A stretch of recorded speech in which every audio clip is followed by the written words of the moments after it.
Ito mga reseta ng tatay mo. Hindi ko pa nabibili to eh. At tsaka meron pa kaming balanse.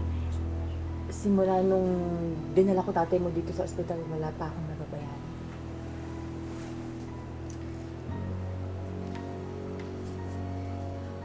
Kiko, sige na. Bilhan mo na ng mga gamot si tatay.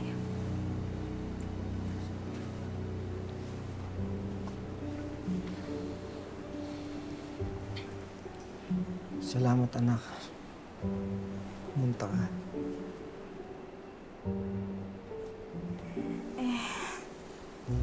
Kaya ko po ba kayong talikuran kung alam ko pong kailangan niyo ako? Basta po magsabi lang po kayo sa akin kung may mga kailangan po kayo. Tawagan niyo lang po ako. Kapag kaya ko po, ibibigay ko po sa inyo.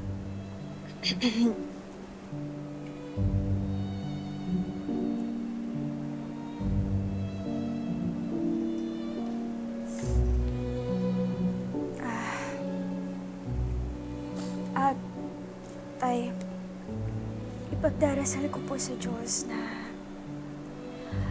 na sana maging maayos po yung buhay ko.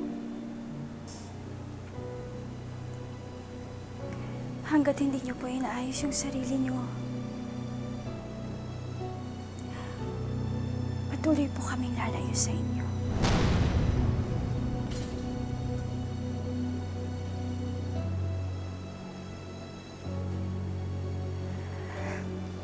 Sige po. Sige po. Mauna na po kami. Pagaling po kayo. Tara na.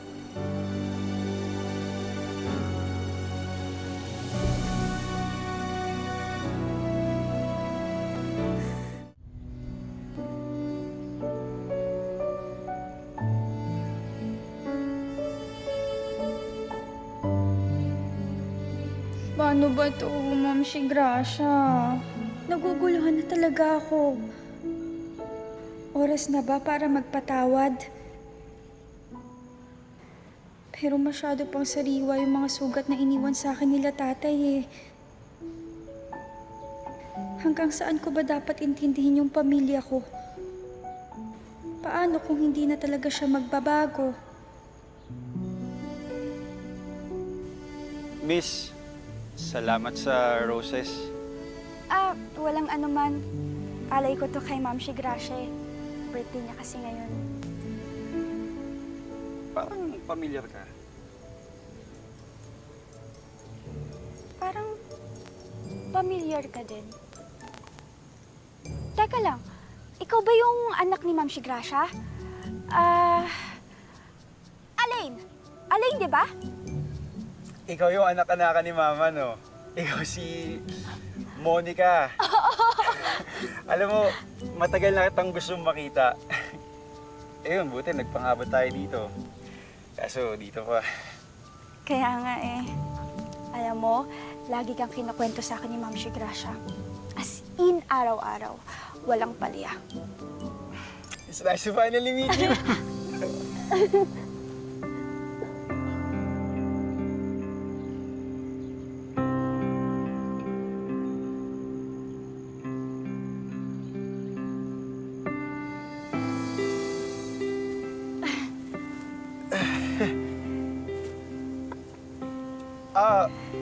Nga pala, si Tita Vina pupunta dito para sa birthday ni Mama.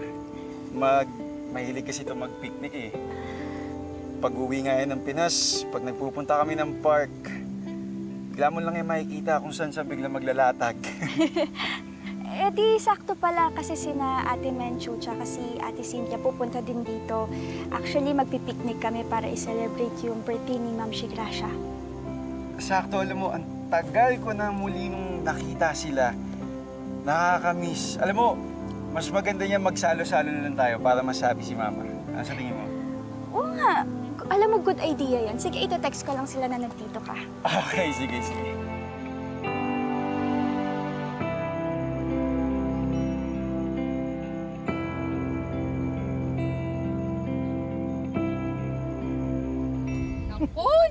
Naku, nako. Alam mo, sigurado akong happy birthday mode yan si Ate Gracia sa langit. Paano mo naman nasabi yun? Ay, syempre. O, tingnan mo itong uniko iho niya, o. Kaharap yung future wife niya. Kinikilig ako. Belo pa mangyayari. Oo, di ba? Alam mo, ate, kakaship mo yan eh. Malay mo, nandito pala si Ma'am Gracia nanonood sa atin. Ay, ito naman. Sorry pasensya na kayo kung binubuo ko yung love team nyo. Sorry Daldal mo kasi. Oo, das ko naman. Uy. Sasaya nyo ah. Tay, ano pong ginagawa niyo dito? Sasaya nyo ah. Tay, ano pong ginagawa niyo dito? Punta ako dito dahil mas binibigyan mo ng importansya yung babae niya kaysa sa tunay mong ama. Saka bakit sineselebrate nyo pa yung birthday niyan? Eh patay na yan! Ito ko anak ko! Buhay na buhay! Tay, sige na po tay, umuwi na po kayo. Lasing lang po kayo eh. Hindi! Nagpunta-punta ka pa sa ospital? Para ano? Para ipakita sa akin na mayaman ka na? Na hindi mo na ako kailangan? Hindi! Kahit ka! Gago ka, ha? Tama na! Tama na, Alin. Tama na, Alin. Tay, ano ba? Tama Ay, ano ba? Tama na! Alay, tama na! Tay! Tay, ano ba? Bigyan mo naman ako ng konting kahihiyan, no? Di ba binigyan na kita ng isang pagkakataon? Ilang beses kitang pinagbigyan para magbago. Pero anong ginawa mo, Tay? Bumalik ka pa din sa bisyo mo. At kung totoong mahal mo ko, magbabago ka. Wala kang kwentang. Sige, ano? Itang mo! Ano, sige! Tama ako! Sis, buka mo lumapit. Ngayon desidito na talaga ako. Tay, pagod na ako sa'yo! Pagod na ako sa'yo, Tay! Tinatakwil na talaga kita bilang tatay namin. Alam mo kung bakit mahal na mahal ko si Ma'am Gracia kahit 3 taon na siyang patay? Kasi kahit hindi ko siya kadugo, tinuring niya ako bilang anak. Bilang totoong tao na hindi mo nagawa. Na kahit kailan hindi mo magawa-gawa hanggang ngayon.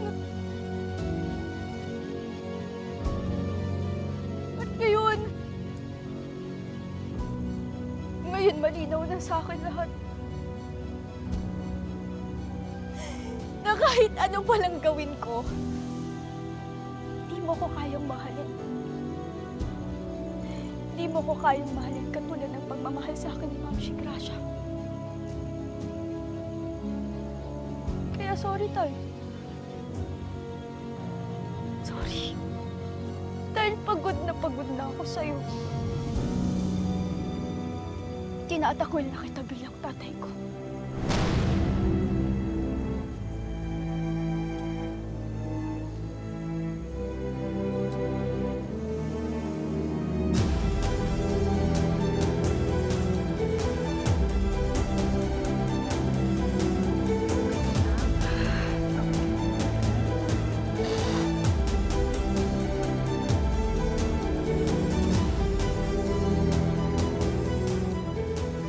Ha?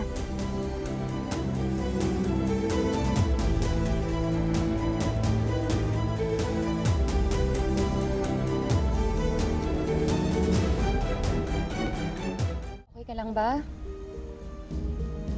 Alam mo, Monica, tama lang yung ginawa mo. Hindi na magbabago yun eh. Tsaka wag mo hayaan laging abusuhin ka niya. Ha?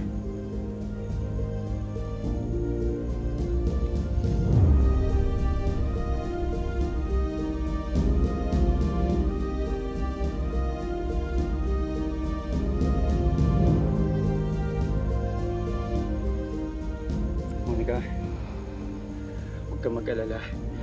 Simula ngayon, kami na yung pamilya mo. Ha?